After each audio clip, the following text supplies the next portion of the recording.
میں تو سوچ رہا تھا کہ اس میں ایک اور حدیث آ جاتی مولانا شعیب صاحب تو مزہ آ جاتا. رسول کریم صلی اللہ علیہ وسلم نے فرمایا کہ جو راستے پر اپنا ایسا سامان ڈالے گا جس سے لوگوں کو گزرنے میں تکلیف ہوگی، اللہ اس کی نہ نفل نماز قبول کرے گا نہ فرض قبول. سمجھ رہے ہیں؟ کہیں بھی ریتی ڈال دینا، کہیں بھی اینٹا، کہیں بھی مٹی، کہیں بھی کھود دینا، سمجھا دی بات؟ یہ مت بولنا تم نے آتے آتے کہاں کا دیکھ لی، میرا حساب مت لو، میں تو چلا. بات کے آنے والوں کی فکر کرو، میں تو چلا، ڈبل سے آتا نہیں آتا بات کی بات ہے، لیکن یہ بات شریعت کی ہے، اصول کی بات ہے. جی ہاں، یہ حدیث میں اپنے سامان سے راستے میں ڈال کر کسی کو تکلیف نہ دو، نہ اللہ تمہاری فرض قبول کرے گا نہ نفل قبول کرے گا. بہت اللہ سے معافی مانگنا پڑے گا، کسی بندے کو تکلیف نہیں دے سکتے. جی ہاں، تو اب وہ چھوٹی چھوٹی گلی تھی، ادھر بھی نالی تھی ادھر بھی نالی تھی. اب یہ صاحب وہاں پر گئے تو میں نے کہا یہ گئے ہوئے تو اللہ کے بندے یہ وہیں رکے. جھگڑا چل رہا تھا اور گالیوں کی بوچھار تھی، ایک سے ایک گالی صاحب ایسی جو کسی کمپنی میں نہ بنے، وہ اپنے محلوں میں سننے مل جاتی ہے. اللہ معاف فرمائے. جی جی، میں تو اپنی ماؤں بہنوں سے ہاتھ جوڑ کر کے درخواست کروں گا کہ آپ نئی نئی گالیاں ایجاد کرنا بند کر دیں، کیونکہ بچہ جو ہے پروڈکٹ اپنا وہ کمپنی کا مال باہر لا کر فری میں بیچ رہا ہے. بولنا نہیں پڑ رہا، جو وہ وہاں کمپنی میں پروڈکٹ ہے وہ باہر لا کر کے بیچ رہا ہے. اس سے سمجھ میں آ جاتا اماں اور ابا نے جو ہے کمپنی کا مال اس کے پاس کیا دیا گیا. اچھا، بچوں کو معلوم ہے کہ میرا باپ جو ہے کیا ہے. دو بچے جھگڑ رہے ہیں، آپ ان کو غور سے سنیے. ایک بچہ دوسرے بچے سے کہنے لگا اپنی سری کہتے کھانا، میرا باپ بہت خطرناک ہے. بولے آنکھیں میں کا کاجل چرا لیتے تو پتہ نہیں چلتا، کتوں کے جیب ایسے کھڑے مار لیے. بولے میرا ابا. ایک بولے میرا ابا بہت خطرناک ہے، یہاں سے ڈالتے تو وہاں تک چیرتے ہوئے جاتے. اور ایک بولتا میرا ابا کو جب چڑھ جاتی نا بولے تو پھر نہیں دکھتا. بولے سب کو بیٹھ سے لیتے. بچے کو یہ معلوم ہے اس کا باپ پیداڑا ہے، نشیشی ہے، گردلہ ہے، جھگڑالو ہے، چور ہے، جیب کترا ہے، ڈکیت ہے. افسوس اس بچے کو یہ نہیں معلوم کہ اس کا باپ حاجی ہے، اس کا باپ نمازی ہے، اس کا باپ پیتا ہے. ہم نے ایسا تعارف بھی نہیں کرایا، ایسا تعارف بھی نہیں دیا.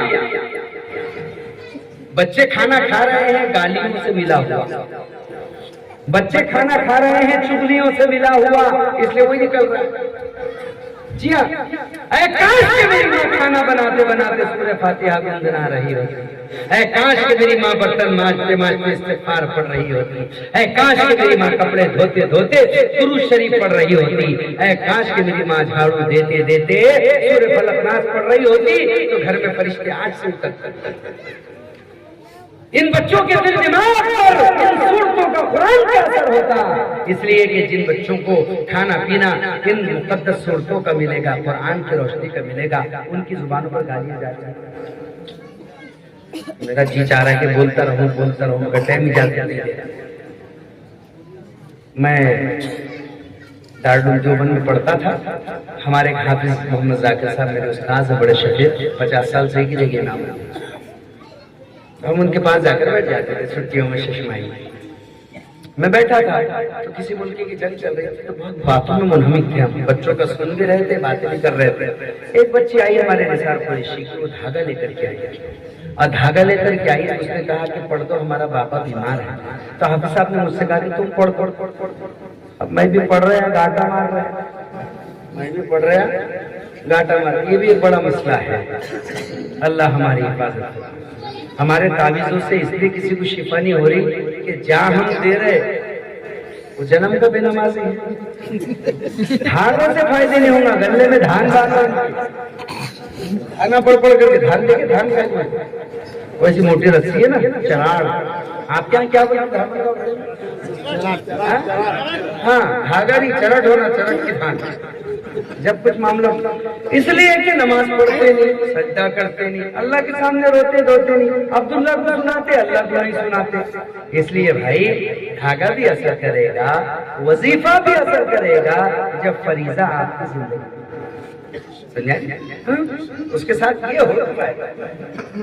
تو اس نے کہا دھاگا دم کرو. تو میں نے جو بھی پڑھتے رہتے وہ پڑھا. ایک ایک باتیں بھی چل رہی، پھر پڑھ کر پڑھ رہا ہوں، باتیں بھی چل رہی. پڑھنا ہو گیا؟ میں نے کہا لے بیٹا میرا ہاتھ ایسے کیسے رہ گیا؟ بولے اتنی نہیں ہے، اتنی سے بچی 4-5 سال کی رہی، ارے لو لے جاؤ جلدی سے۔ بولے نہیں یہ نہیں ہونا میرے کو۔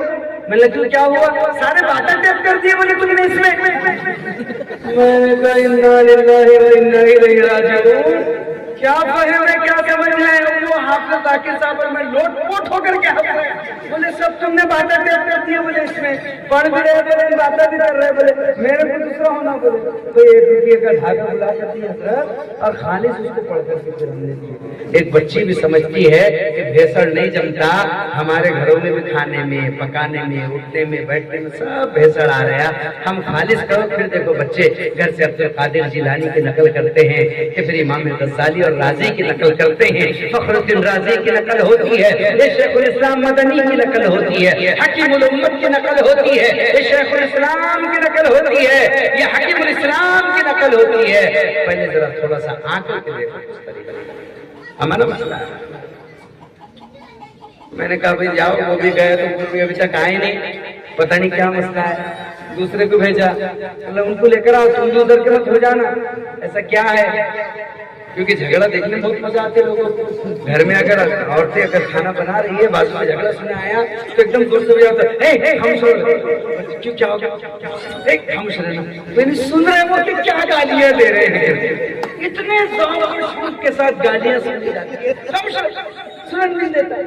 یہ مسئلہ ہے، اللہ حفاظت۔ تو وہ چلیے پھر وہ ہمارے ساتھی کو بلا کر لایا تو پیٹ پکڑ کر ہنستا ہوا آ رہا ہے۔ ارے میں نے اللہ کے بندے ہوا کیا؟